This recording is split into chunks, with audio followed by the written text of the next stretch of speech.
specializing in migration, health, and human rights in Southern Africa, Dr. Rebecca Walker, is warning that the recent mass repatriations and deportations in South Africa has worsened the country's socio-economic situation.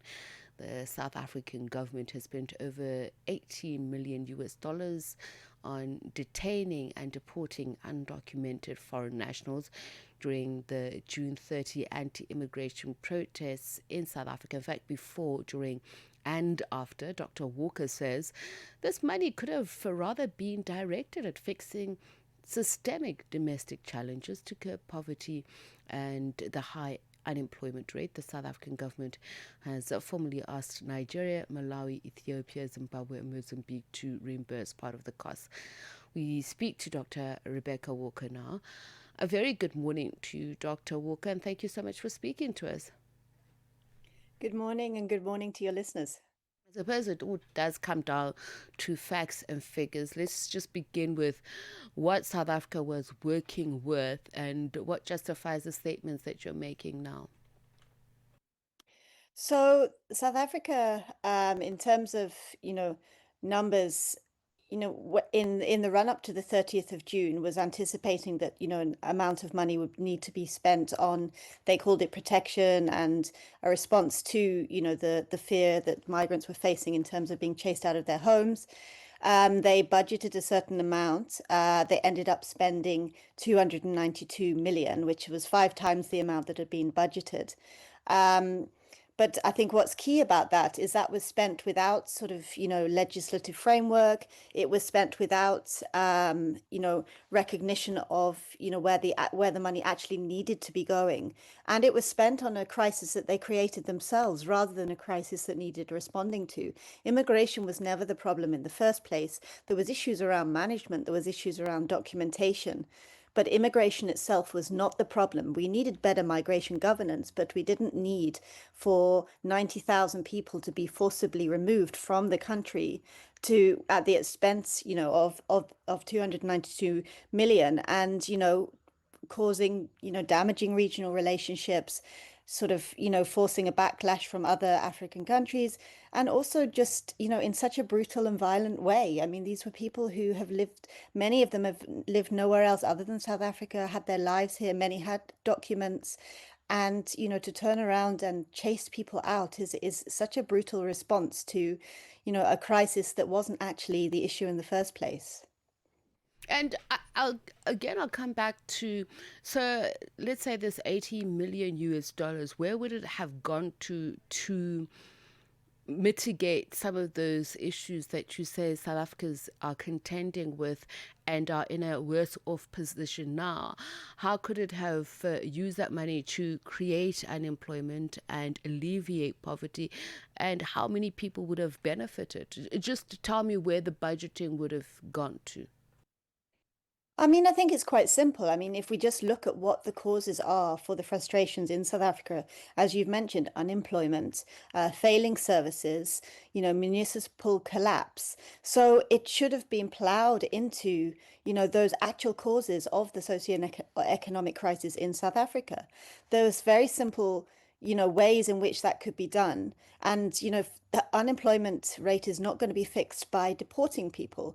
So, start investing more in training graduates, creating jobs in the formal economy, trying to address the kind of the stark inequality between the rich and poor in South Africa, really invest in hospitals and schools. And we know that, a huge amount of money has been sort of embezzled from the inside out from these state institutions. So, this is what's led to failure. So actually investing in that and building up, which of course, isn't as dramatic and doesn't have that kind of performance aspect to it. It doesn't look as impressive as, saying that they're dealing with migration in the way that they apparently, did. But that is the way that we need to rebuild South Africa from the inside up, with both South Africans and those who, aren't originally from South Africa, and recognizing this is a country built on migration with migrants, and that it's a country for everybody who is here.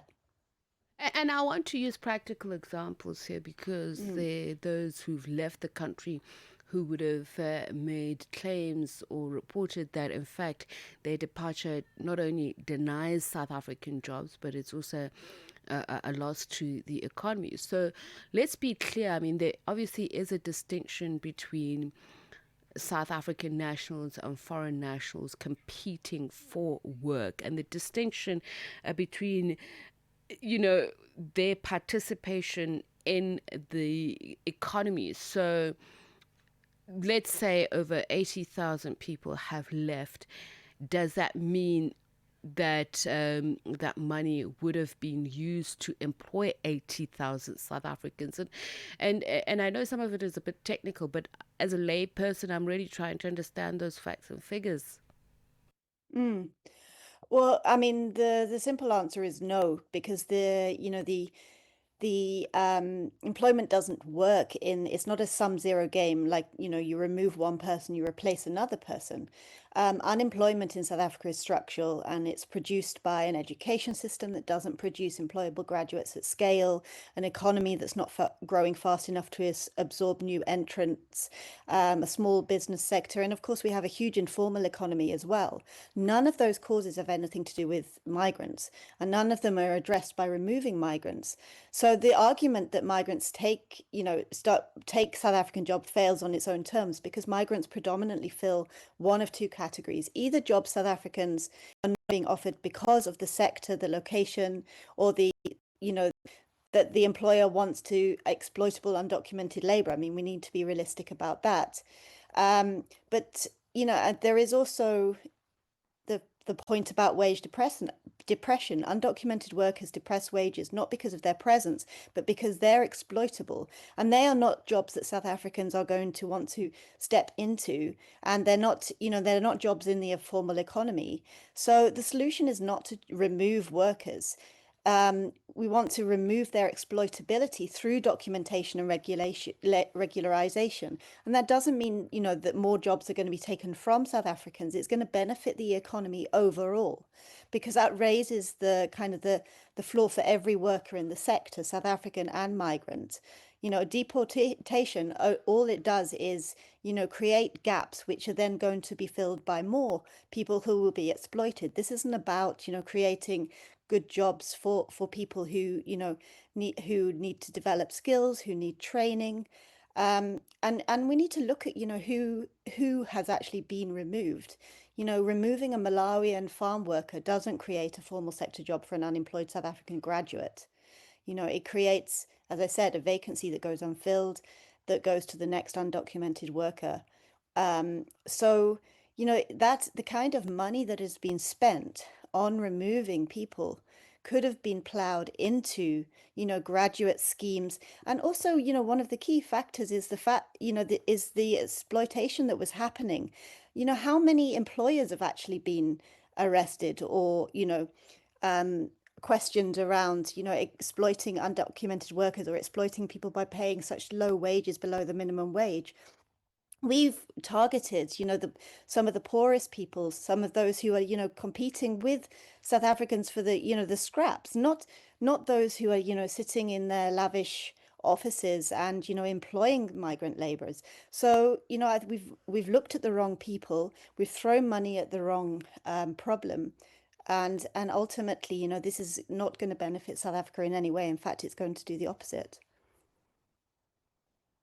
So, as you mentioned, some of it is sector specific, and I want to Mm. look at spaza shops, as it were. They have been seen as said to be, taking workaways, and they are bringing competition for South African business owners. And how would that money then, that you say could have been plowed back into the economy, would have been used? Are you suggesting perhaps some sort of subsidy for small medium enterprises that government, and how would that have been implemented? What would have been the qualifying factors?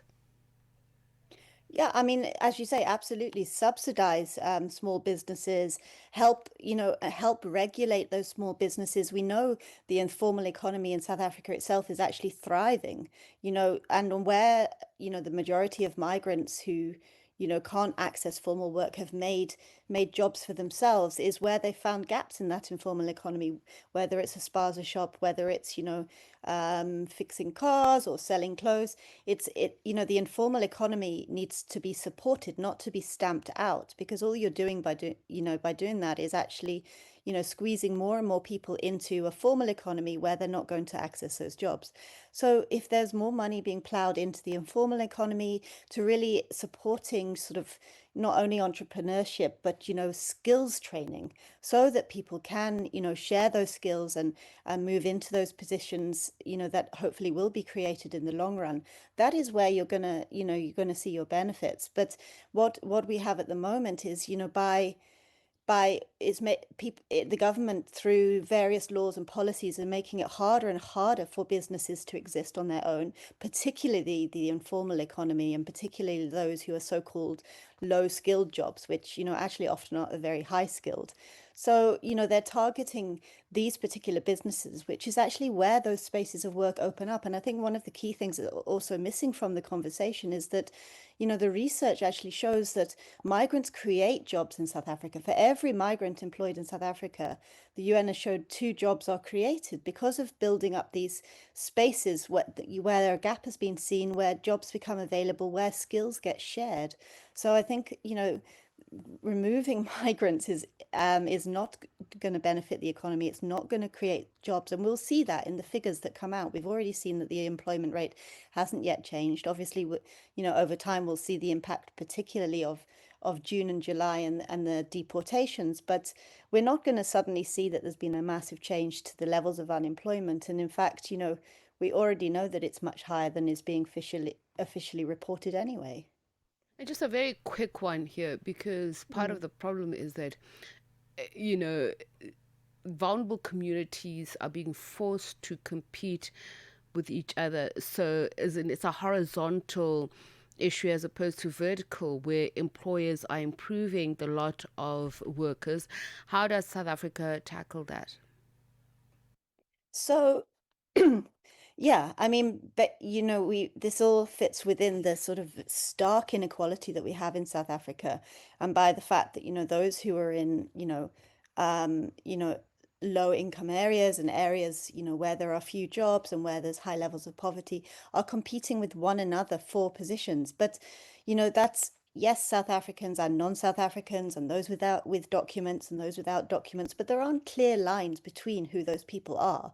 And I think that one of the issues is in this recent, not just this recent response, but in xenophobia over the years, is creating this hard line by saying somebody is a foreign national or a so-called illegal foreigner and somebody is a South African, when actually there's been mixing and engagement and networks and people, living in communities together for decades. So when we're looking at those, who are competing against each other, South Africans against South Africans, South Africans against others, though people need to be lifted up together, not further fragmented. All right. And they need to be supported, by training and skill sharing and various ways forward, rather than being pitted against one another, All right. which Dr. only targets the poor. Dr. Rebecca Walker, thank you so much for your time. Research Associate at the African Center for Migration and Society at the University of Witwatersrand in South Africa. And I really think we ought to explore that class issue more in depth. It is 7 o'clock. The sound of Africa, starting strong. Rise and shine with Peter Ndoro and Sipiso Makwetla on the Channel Africa app and SABC Plus. And as we start off the second hour of Rise and Shine, let's take you back to the news desk and say good morning to Shwalani Tulongweb. SABC